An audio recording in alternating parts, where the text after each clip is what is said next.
얇은 잠옷 너머로 제 손바닥 아래에서 처제의 유두가 단단하게 솟아오르는 것이 느껴졌습니다. 그녀는 잠결에 하는 작은 신음과 함께 제 품으로 더 깊이 파고들었습니다. 이것은 명백한 실수였습니다.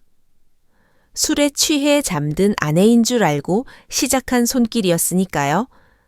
하지만 그 작고 단단한 돌기가 제 이성을 마비시킨 순간 저는 더 이상 멈출 수 없었습니다. 바로 옆에서 아내의 고른 숨소리가 들려왔지만 제 손은 그녀의 허리와 엉덩이를 그리고 더 깊은 곳을 향해 나아가고 있었습니다.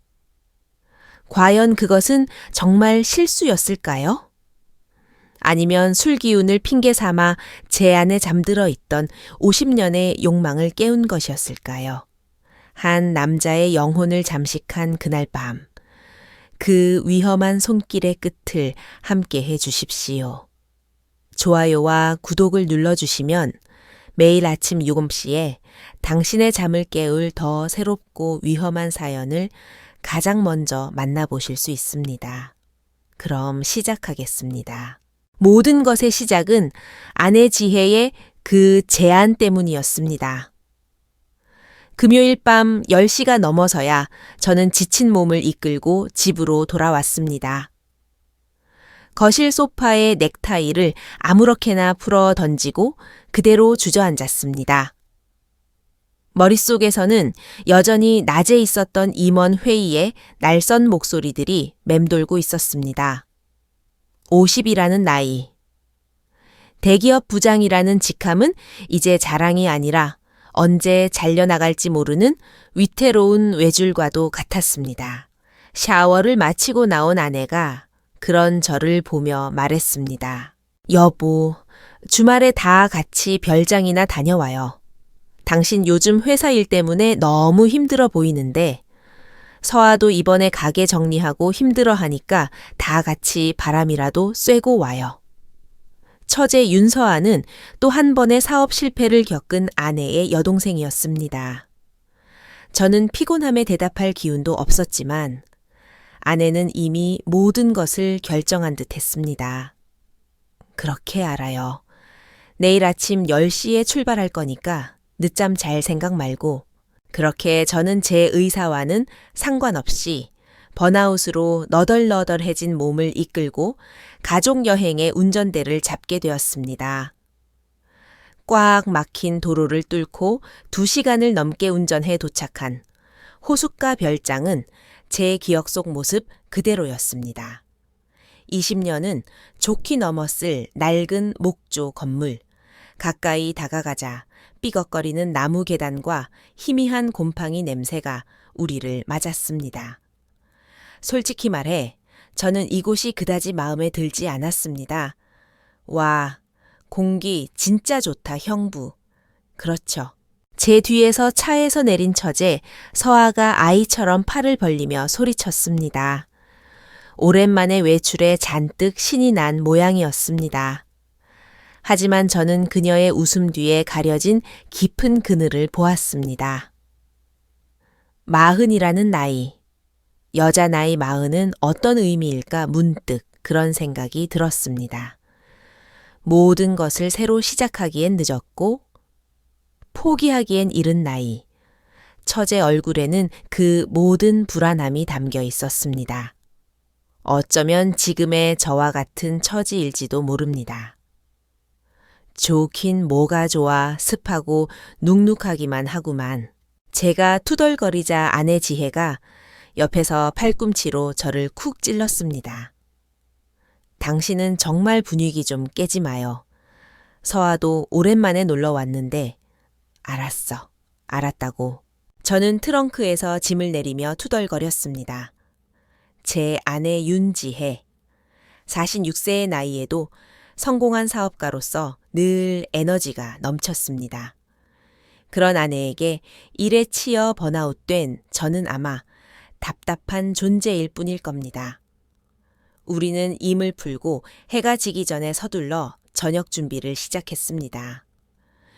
제가 테라스에서 숯불을 피우는 동안 아내는 거실과 주방을 오가며 지시를 내리기 바빴고, 서아는 제 옆에서 쌈 채소를 씻거나 그릇을 나르며 분주하게 움직였습니다. 형부, 뭐 도와드릴 거 없어요. 됐어. 앉아서 좀 쉬어. 에이, 아니에요. 같이 해야죠. 처제는 제 핀잔에도 아랑곳하지 않고 곁에 앉아 고기를 구울 집게를 챙겨주었습니다. 타닥타닥 숯불이 타오르는 소리와 함께 지글거리는 고기 굽는 냄새가 별장 주위에 퍼져나갔습니다. 아내가 잠시 와인을 가지러 실내로 들어간 사이 테라스에는 저와 서아 단둘만 남게 되었습니다. 어색한 침묵이 흘렀습니다. 괜찮아? 제가 불쑥 물었습니다. 서아는 잠시 놀란 듯 저를 바라보다 이내 희미하게 웃었습니다. 네, 형부, 괜찮아요. 언니랑 형부랑 같이 있으니까 좋아요. 그녀는 진심을 말하고 있었습니다. 그 담백한 대답에 저는 괜히 마음 한구석이 저려오는 것을 느꼈습니다. 불그스름한 불빛에 비친 그녀의 얼굴이 평소보다 조금 더 여자로 보였습니다. 저는 그 미소를 마주보지 못하고 괜히 고기만 뒤적였습니다. 저녁 식사는 화기애애했습니다. 우리는 호수를 바라보며 고기를 구워 먹고 와인을 마셨습니다. 아내는 오랜만에 나온 여행에 기분이 좋은지 말이 많아졌고, 서아는 그런 언니의 말에 잘 맞춰주며 연신 웃음을 터뜨렸습니다. 저는 두 여자의 대화를 안주 삼아 말없이 와인만 들이켰습니다. 회사 생각, 복잡한 일들을 잠시나마 잊고 싶었습니다. 술 기운이 오르자 분위기는 더욱 풀어졌습니다. 서아는 과거의 실패담을 농담처럼 늘어놓았고, 아내는 그런 동생을 위로했습니다. 저는 그저 고개를 끄덕이며 가끔 추임새를 넣는 것 외에는 별다른 역할을 하지 않았습니다. 하지만 제 시선은 자꾸만 서에게로 향했습니다. 와인잔을 든 하얀 손가락, 웃을 때마다 예쁘게 휘어지는 눈꼬리, 음식을 오물거리는 작은 입술, 거 아닌 것들이었습니다. 하지만 그 사소한 몸짓 하나하나가 제 안에 무언가를 자꾸만 건드리고 있었습니다. 아내에게서는 아주 오래전에 사라져버린 생동감이었습니다. 밤 10시가 넘어가자 세 사람 모두 취기가 제법 올라왔습니다. 우리는 거실로 자리를 옮겼습니다. 아내는 소파에 그대로 쓰러져 잠이 들었고, 저와 서아는 거실 바닥에 깔아놓은 두꺼운 이불 위에 나란히 누웠습니다. 방이 하나뿐이었고, 그마저도 곰팡이 냄새 때문에 들어가기 싫었기 때문입니다. 형부, 안녕히 주무세요. 서아가 등을 돌려 눕자 그녀의 샴푸 향이 제 코끝으로 흘러들었습니다. 저는 눈을 감았지만 정신은 오히려 더 또렷해졌습니다. 옆에 잠든 아내의 고른 숨소리, 그리고 그 너머에 누워있는 처제의 존재, 알코올 때문인지 아니면 다른 이유 때문인지 온몸의 감각이 예민하게 곤두서는 것 같았습니다. 얼마나 지났을까? 저는 깊은 잠 대신 술기운과 뒤섞인 얕은 잠결을 헤매고 있었습니다. 한밤중 문득 잠에서 깼습니다. 갈증 때문이었습니다. 저는 몸을 일으키려다 옆에서 나는 인기척을 느꼈습니다. 어둠 속에서 희미한 실루엣이 보였습니다. 아내라고 생각했습니다. 저는 아무런 의심 없이 몸을 옆으로 돌려 그녀를 뒤에서 끌어안았습니다. 그리고는 술기운과 잠결에 취해 습관처럼 그녀의 몸을 더듬기 시작했습니다. 제 손이 그녀의 잠옷 위로 부드러운 등을 쓸어내렸습니다. 그리고 잔잔한 허리를 지나 엉덩이로 향했습니다. 바로 그 순간이었습니다. 손끝에 닿는 감촉이 평소 아내의 그것과는 완전히 다르다는 것을 깨달았습니다. 아내의 몸은 46세의 나이가 무색하게 잘 관리되어 있었지만 지금 제 손 안에 있는 몸은 그보다 훨씬 더 팽팽하고 뜨거웠습니다. 순간술이 확 깼습니다. 아내가 아니었습니다. 서아였습니다. 머릿속에서 경고등이 울렸습니다. 멈춰, 일어나. 이건 미친 짓이야. 하지만 제 몸은 말을 듣지 않았습니다. 한 번 맛본 부드러운 살의 감촉이 뇌를 마비시키고 있었습니다. 들키지 않으면 돼. 어차피 다들 취했어. 이건 실수야. 스스로에게 변명하며 제 손은 멈추지 않았습니다. 오히려 더 대담하게 그녀의 얇은 잠옷 안으로 스며들었습니다. 제 손바닥이 그녀의 잔잔한 허리를 감싸고 천천히 매끄러운 등줄기를 따라 올라갔습니다. 속옷의 후크가 손가락에 걸렸을 때 저는 잠시 숨을 멈췄습니다. 이 선을 넘으면 정말로 돌아갈 수 없다는 것을 알았기 때문입니다. 하지만 바로 그때 서아가 잠결에 몸을 뒤척였습니다. 그녀는 제 손길을 피하는 대신 오히려 하는 작은 잠꼬대와 함께 제 품으로 더 깊이 파고드는 것 같았습니다. 그 미세한 움직임과 소리가 제게는 모든 것을 허락하는 신호처럼 느껴졌습니다. 저는 결국 그녀의 목덜미에 얼굴을 묻었습니다. 제 다른 한 손은 더 이상 망설이지 않았습니다. 부드러운 배를 지나 옷 위로도 느껴지는 둥글고 봉긋한 언덕을 향해 올라갔습니다. 제 손이 마침내 그녀의 가슴을 완전히 감쌌을 때 한 손에 가득 차고도 남는 그녀의 가슴 크기에 숨이 턱 막혔습니다. 그리고 바로 그 순간 얇은 잠옷 너머로 손바닥 아래에서 그녀의 유두가 제 손길에 반응하듯 단단하게 솟아오르는 것이 느껴졌습니다. 그 작고 단단한 돌기가 제 손바닥을 찌르는 순간 아내라는 존재가 제 머릿속에서 완전히 지워졌습니다. 저는 어둠과 바로 옆에서 들려오는 아내의 고른 숨소리에 의지한 채 해서는 안 될 짓을 하고 있었습니다. 나쁘다는 걸 알면서도 심장이 뛰었습니다.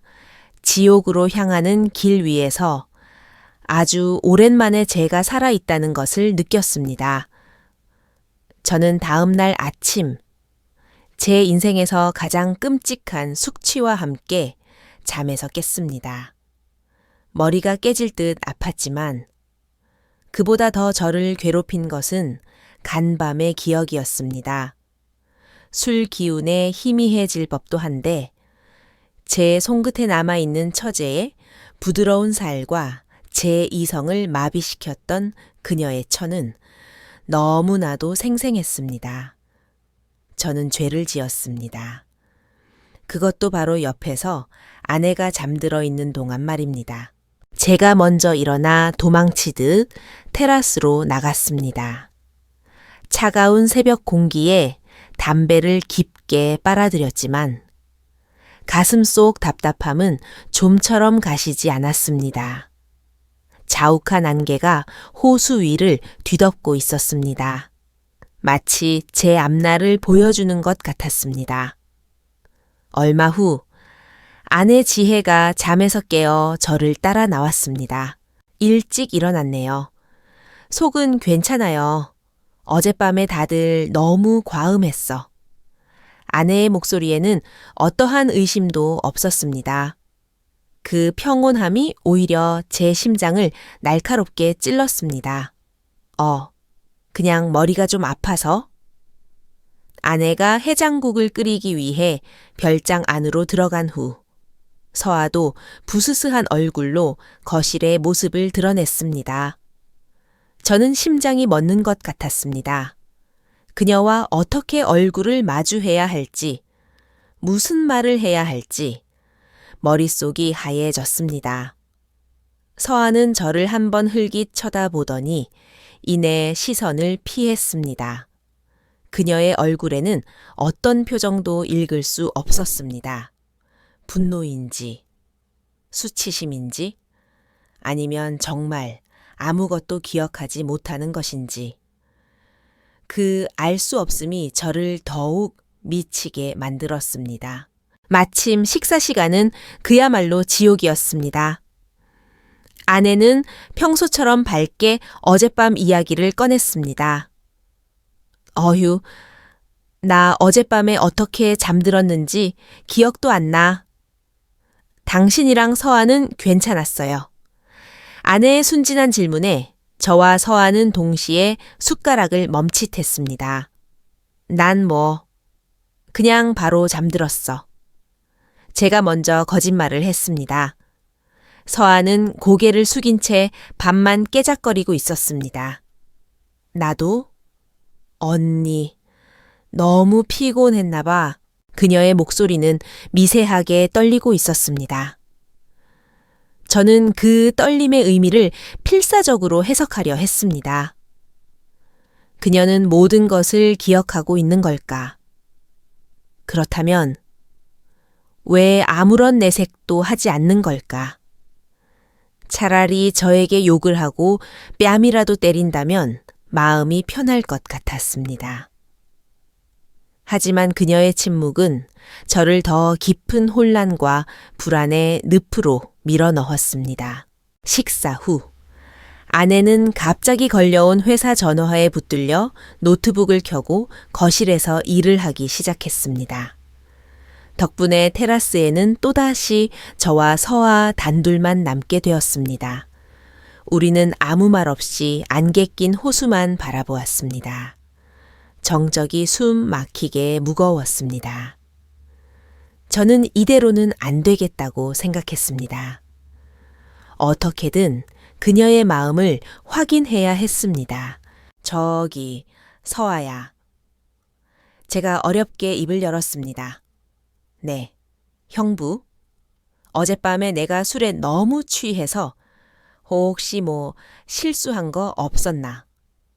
저는 제 자신도 믿을 수 없을 만큼 뻔뻔한 질문을 던졌습니다. 그녀의 반응을 떠보기 위한 비겁하고 이기적인 질문이었습니다. 서아는 한참 동안 호수에서 눈을 떼지 않았습니다. 그리고는 천천히 고개를 돌려 처음으로 제 눈을 똑바로 마주 보았습니다.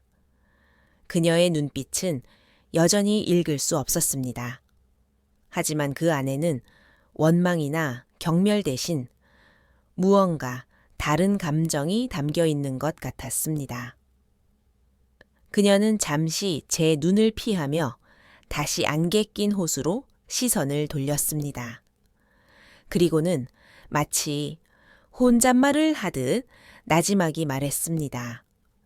글쎄요. 저는 너무 깊이 잠들어서 아무것도 기억 안 나는데요. 형부는요.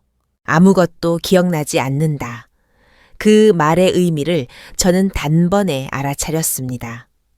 그것은 모든 것을 덮어주겠다는 침묵의 용서이자 동시에 모든 것을 허락하겠다는 위험한 동의였습니다. 그녀는 제게 공을 넘긴 것이었습니다. 이 관계를 없었던 실수로 만들 것인지 아니면 계속될 것인지 저는 심장이 미친 듯이 뛰는 것을 느끼며 그녀의 시선을 피했습니다. 바로 그때 별장 구석에 방치된 낡은 창고 하나가 눈에 들어왔습니다. 저는 숨 막히는 상황을 벗어나고 싶다는 핑계로 자리에서 일어났습니다. 옛날 낚싯대라도 있는지 창고나 한번 가봐야겠다. 제가 창고를 향해 몇 걸음 옮겼을 때 등 뒤에서 서아의 목소리가 들렸습니다. 저도 같이 가요. 형부. 저는 의아한 표정으로 돌아보았습니다. 어렸을 때 아빠랑 저기 창고에 숨겨둔 낚싯대가 있거든요. 아마 형부는 못 찾으실걸요. 저는 그녀의 말이 진짜인지 아니면 그저 핑계인지 알 수 없었습니다. 하지만 그 제안을 거절할 이유를 찾을 수 없었습니다. 저는 그저 고개를 끄덕였고 그녀는 제 옆에 나란히 서서 함께 창고를 향해 걸었습니다. 삐걱거리는 창고 문을 열었을 때 안에서는 묵은 먼지 냄새가 훅 끼쳐왔습니다. 제가 안으로 들어서려는데 서아가 먼저 안으로 쏙 들어가 버렸습니다. 그리고는 저를 돌아보며 서 있었습니다. 아무 말 없이 그저 저를 바라보고 있었습니다.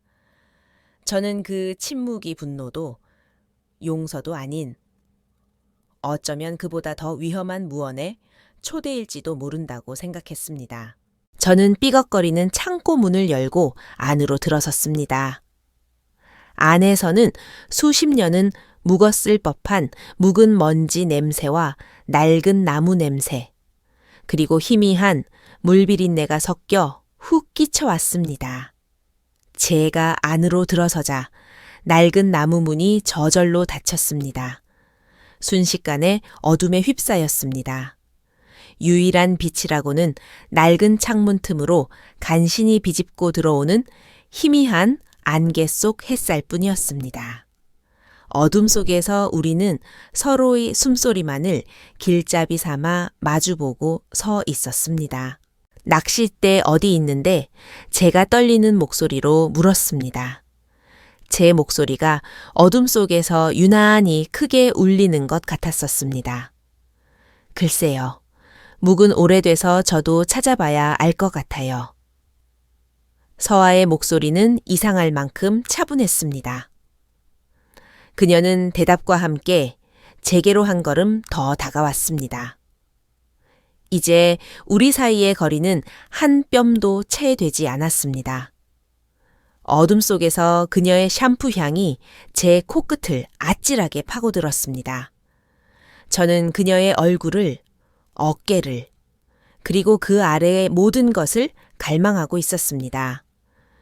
지난밤 제 손끝을 스쳤던 그 뜨겁고 부드러운 감촉이 다시 떠올랐습니다. 더 이상 참을 수 없었습니다. 저는 그녀의 팔을 잡아 제 쪽으로 거칠게 끌어당겼습니다. 니오아이 다 알고 있었지. 어젯밤 일? 그녀는 대답 대신 제 눈을 똑바로 바라보았습니다. 어둠 속에서도 그녀의 눈동자가 반짝이는 것이 보였습니다.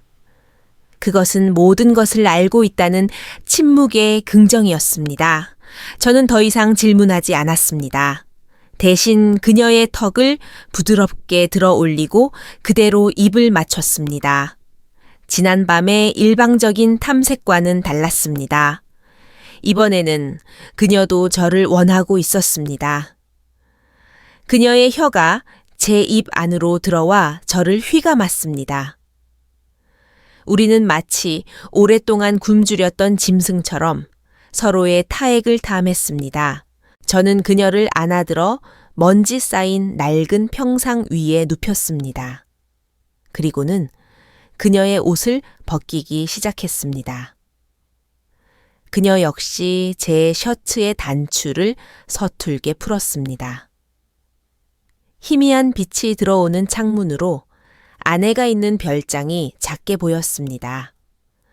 저는 일부러 그쪽에서 눈을 돌렸습니다. 그리고는 오직 제 눈앞의 서해에게만 집중했습니다. 그녀는 제 귀에 뜨거운 숨을 내뱉을 뿐 아무 말도 하지 않았습니다.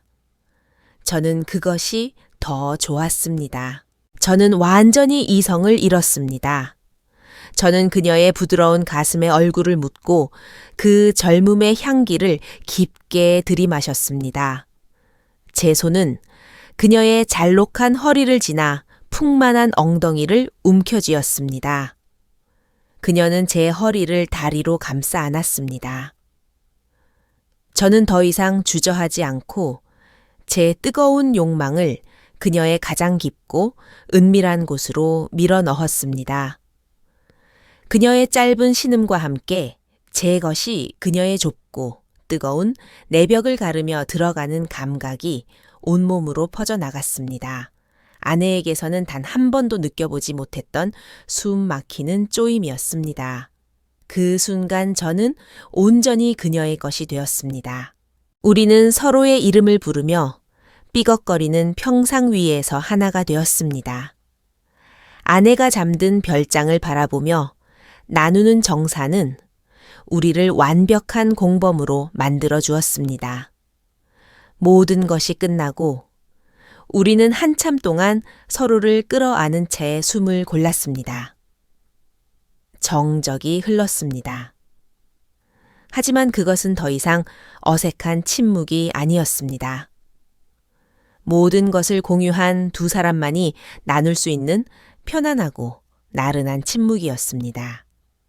정말 괜찮아. 제가 그녀의 젖은 머리카락을 쓸어 넘기며 물었습니다. 네, 이제 괜찮아요.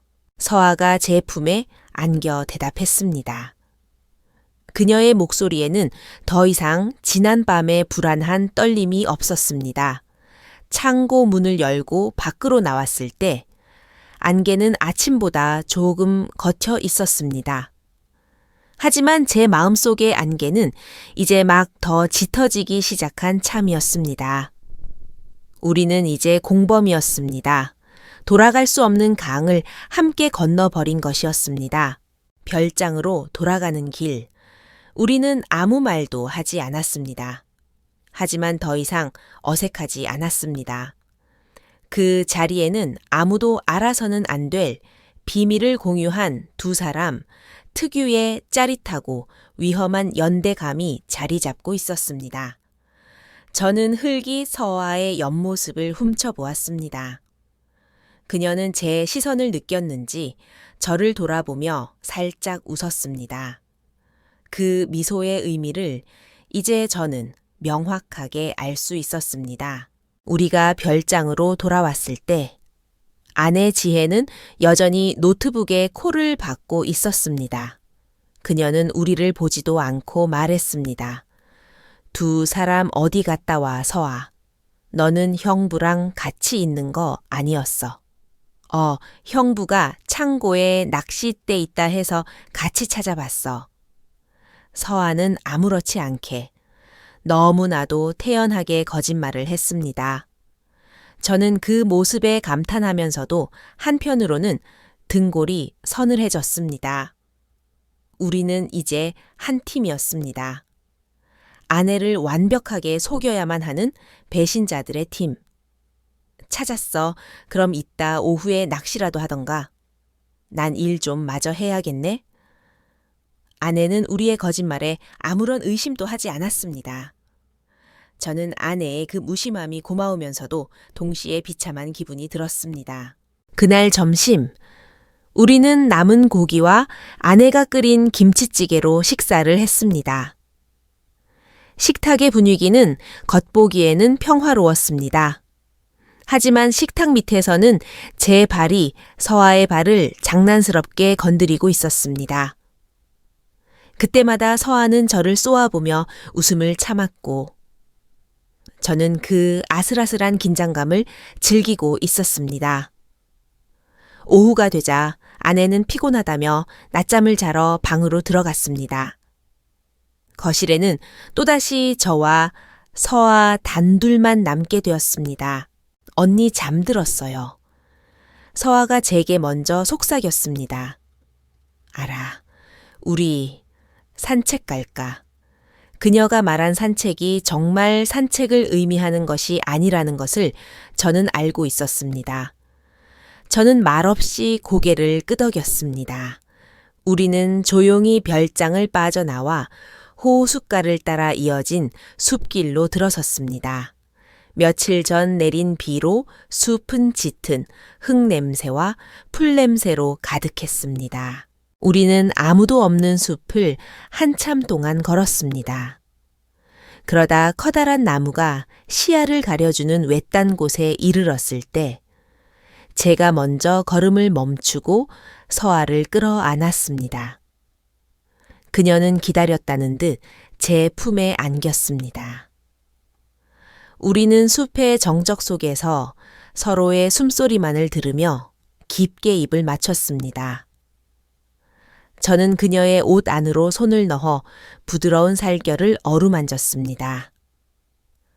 그녀는 제 손길에 몸을 떨며 제 귀에 뜨거운 숨을 내뱉었습니다. 형부, 누가 보면 어떡해요? 아무도 없어. 우리 둘뿐이야. 저는 그녀를 안아들어 푹신한 낙엽이 쌓인 나무 아래에 눕혔습니다. 아내가 잠든 별장이 나무십 사이로 희미하게 보였습니다. 그 사실이 오히려 저를 더 흥분시켰습니다. 우리는 마치 원시의 아담과 이브라도 된 것처럼 대자연 속에서 서로의 몸을 탐했습니다. 모든 것이 끝난 후 서아는 아무 말도 하지 않았습니다. 그저 땀으로 젖은 제 가슴에 얼굴을 묻은 채 제 허리를 감은 다리에 힘을 풀지 않았습니다. 저는 그 침묵과 몸짓이 그 어떤 고백보다도 더 직설적이고 강렬한 대답이라는 것을 알 수 있었습니다. 그녀 역시 저와 같은 지옥을 향해 함께 걸을 준비가 되어 있었습니다. 그날 오후 고요한 호숫가와 숲 속에서 저는 제 남은 인생을 집어삼킬 거대한 폭풍을 제 손으로 직접 불러들이고 있었습니다. 그리고 그 사실을 알면서도 저는 조금도 두렵지 않았습니다. 그날 오후 우리는 아무 일도 없었다는 듯 각자의 일상으로 돌아갔습니다. 아내는 낮잠에서 깨어났고 우리는 함께 저녁을 준비했습니다. 하지만 모든 것이 전과 같지 않았습니다. 우리는 더 이상 서로의 눈치를 보거나 어색한 침묵 속에서 서로를 탐색하지 않았습니다. 대신 아내의 눈을 피해 아주 짧고 은밀한 시선을 교환했습니다. 그 눈빛 속에는 오직 우리 둘만이 아는 비밀과 다음을 기약하는 암묵적인 약속이 담겨 있었습니다. 밤이 되었습니다. 그날 밤은 여행의 마지막 밤이었습니다. 우리는 다시 테라스에 모여 앉아 남은 와인을 마셨습니다. 아내는 내일이면 다시 서울로 돌아가 지긋지긋한 업무와 마주해야 한다며 투덜거렸습니다. 서아는 그런 언니의 말에 맞장구를 치며 자신의 불안한 미래에 대해 한탄했습니다. 저는 아무 말 없이 그저 두 사람의 대화를 들으며 와인잔만 기울였습니다. 하지만 제 온 신경은 서아에게 쏠려 있었습니다.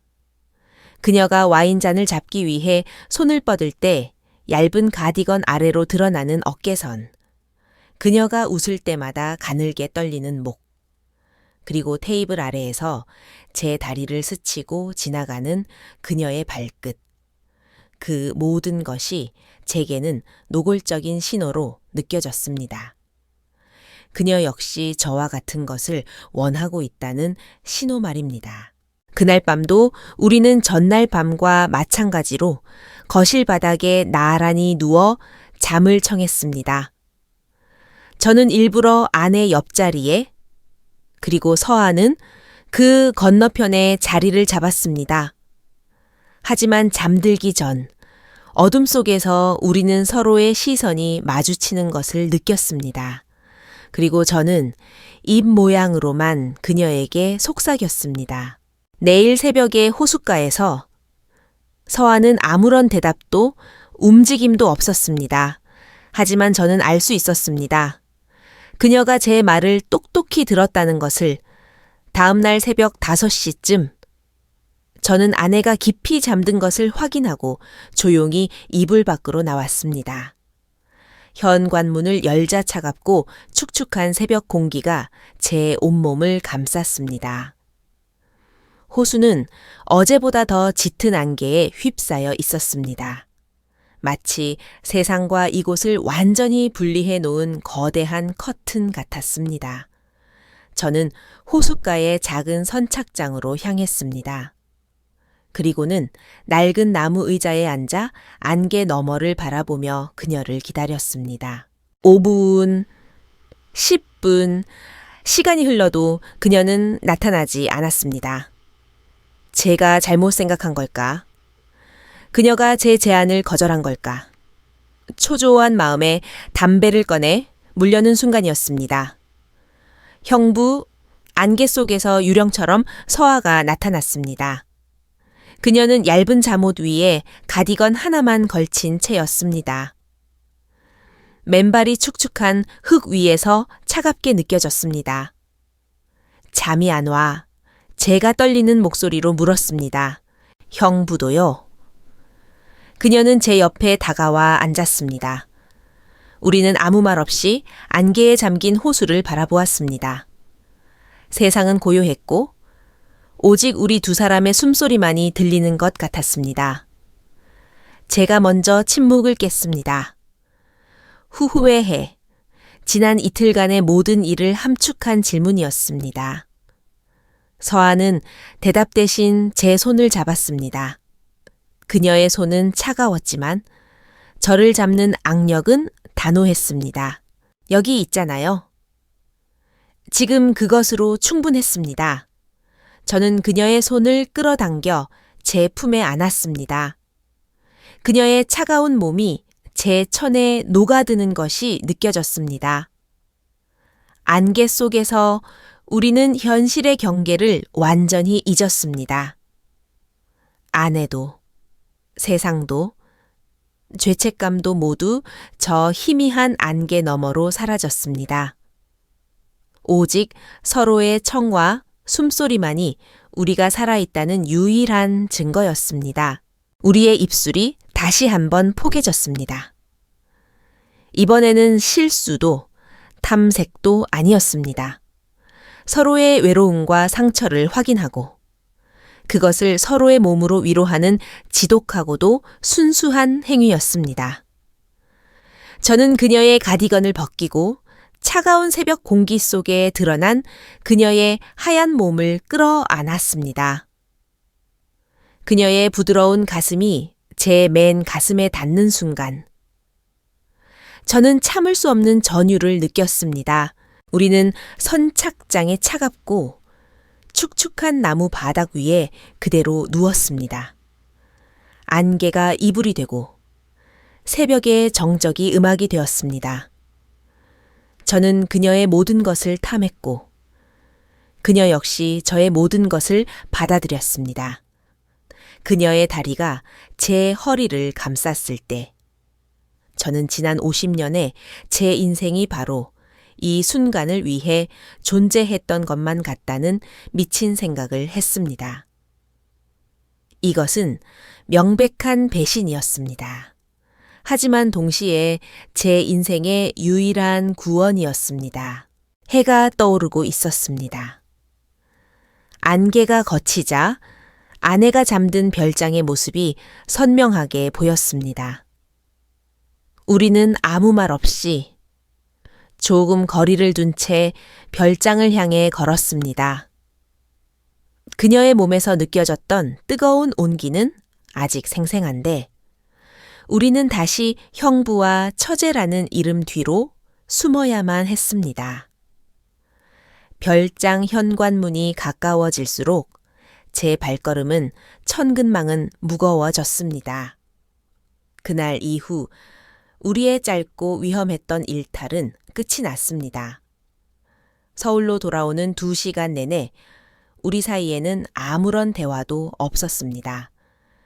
라디오 소리만이 텅 빈 차 안을 채울 뿐이었습니다.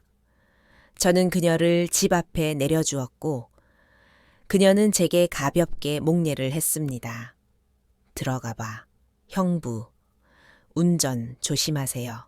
우리는 약속이라도 한 듯 서로에게 아무것도 묻지 않았습니다. 그것이 이 끔찍한 꿈에서 깨어나는 유일한 방법이라는 것을 본능적으로 알고 있었기 때문입니다. 그날 이후 서아는 저희 집에 더 이상 오지 않았습니다. 저 역시 그녀에게 연락하지 않았습니다.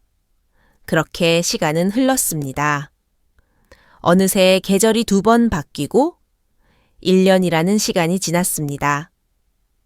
저는 다시 지루한 회사 생활에 찌든 평범한 50대 부장으로 돌아와 있었습니다. 아내는 여전히 바빴고 우리는 여전히 소원했습니다. 별장에서의 그 이틀은 마치 열병처럼 앓고 지나간 꿈만 같았습니다. 가끔 정말 그런 일이 있었나 싶을 정도로 모든 것이 희미했습니다. 제 손끝에 남았던 그녀의 온기마저도 그저 술기운이 만들어낸 환상이었던 것처럼 느껴질 때도 있었습니다. 서아는 어떻게 지낼까 문득 궁금해질 때도 있었습니다. 하지만 저는 애써 그 궁금증을 외면했습니다. 그 아이의 안부를 묻는 순간 제가 애써 묻어둔 기억의 무덤을 제 손으로 파헤치는 꼴이 될 테니까요. 우리는 이렇게 각자의 세상에서 서로를 완벽하게 잊은 채에 살아가는 듯 했습니다. 비가 추적추적 내리던 어느 가을날 저녁이었습니다. 저는 거실에서 홀로 위스키를 마시고 있었고 아내는 주방에서 장모님과 통화를 하고 있었습니다. 엄마, 응, 나야. 잘 지내지, 응. 서아도 잘 지내. 얼마 전에 제과제빵 자격증 땄다고 하더라. 아주 신났어. 이제 그걸로 작은 가게라도 하나 차려서 아예 자리 잡을 건가 봐. 그래? 남자친구는 아직 없는 것 같고? 알았어. 엄마. 다음에 또 전화할게. 아무렇지 않은 목소리, 아무렇지 않은 소식. 하지만 그 평범한 단어들이 제 마음속에 단단하게 굳어있던 기억의 둑을 허물어뜨렸습니다. 서아는 자신만의 길을 찾고 있었습니다. 저와는 상관없이 꿋꿋하게 자신의 인생을 살아가고 있었습니다. 당연한 일이었습니다. 하지만 그 당연한 사실이 제 심장을 차갑게 가라앉혔습니다. 그 아이의 인생에 저는 더 이상 존재하지 않았습니다. 그날 별장에서의 일은 그녀에게도 그저 잊고 싶은 혹은 이미 잊어버린 하룻밤의 꿈이었을지도 모릅니다. 그날 밤 저는 잠든 아내 옆에서 잠 못 이루고 창밖을 바라보았습니다. 창밖에는 그날처럼 비가 내리고 있었습니다. 처제는 자신의 길을 찾았고 저는 제 지루한 일상으로 돌아왔습니다. 우리는 서로에게 연락하지 않았고 다시는 그날의 일을 입에 담지 않았습니다. 그것은 정말 꿈이었을까요? 하지만 가끔 이렇게 비가 오는 밤이면 그날의 축축한 안개 냄새와 제 손끝에 남았던 그녀의 뜨거운 온기가 되살아납니다. 우리는 아무 일도 없었던 것처럼 살아갑니다. 어쩌면 그것이 어른들의 방식일지도 모릅니다. 하지만 저는 압니다. 제 마음속 호수에는 영원히 거치지 않을 안개가 내려앉았다는 것을 어떤 실수는 잊히는 것이 아니라 평생을 함께하는 흉터로 남기도 합니다. 남자의 마음속에 내려앉은 안개는 아마 영원히 거치지 않겠지요. 여러분에게도 가끔씩 불쑥 떠오르는 안개 같은 기억이 있으신가요? 오늘 이야기에 대한 여러분의 감상을 댓글로 자유롭게 남겨주세요. 좋아요와 구독, 알림 설정은 제가 또 다른 마음속 비밀을 꺼내어 들려드릴 수 있는 가장 큰 힘이 됩니다. 매일 아침 7시 당신의 마음을 흔들 또 다른 이야기로 찾아뵙겠습니다. 감사합니다.